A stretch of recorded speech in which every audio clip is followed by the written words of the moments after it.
व्हीएमपी तुला वाटलं होतं का रे तू या स्टेज पर्यंत येशील? 1 मिलियन फॉलोअर्स होत आले तुझे.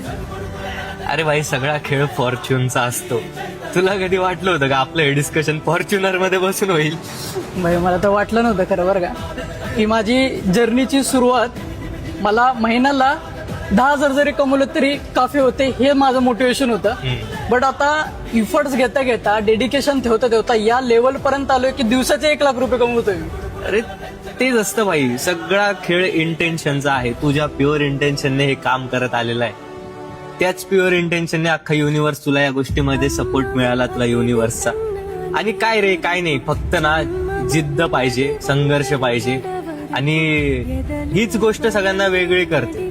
जर तुला एक्स्ट्रा ऑर्डिनरी गोष्ट करायची असेल तर तुला ऑर्डिनरी आयुष्य सोडून द्यावं लागेल. साहजिकच आहे. हा, आणि ते कसं असतं माहिती ना, कधी कधी काही काही गोष्टी स्वाभिमानावर घ्याव्या लागतात भावा. त्यावरच व्हीएमपी काय लिहितो माहिती तुला? बोला.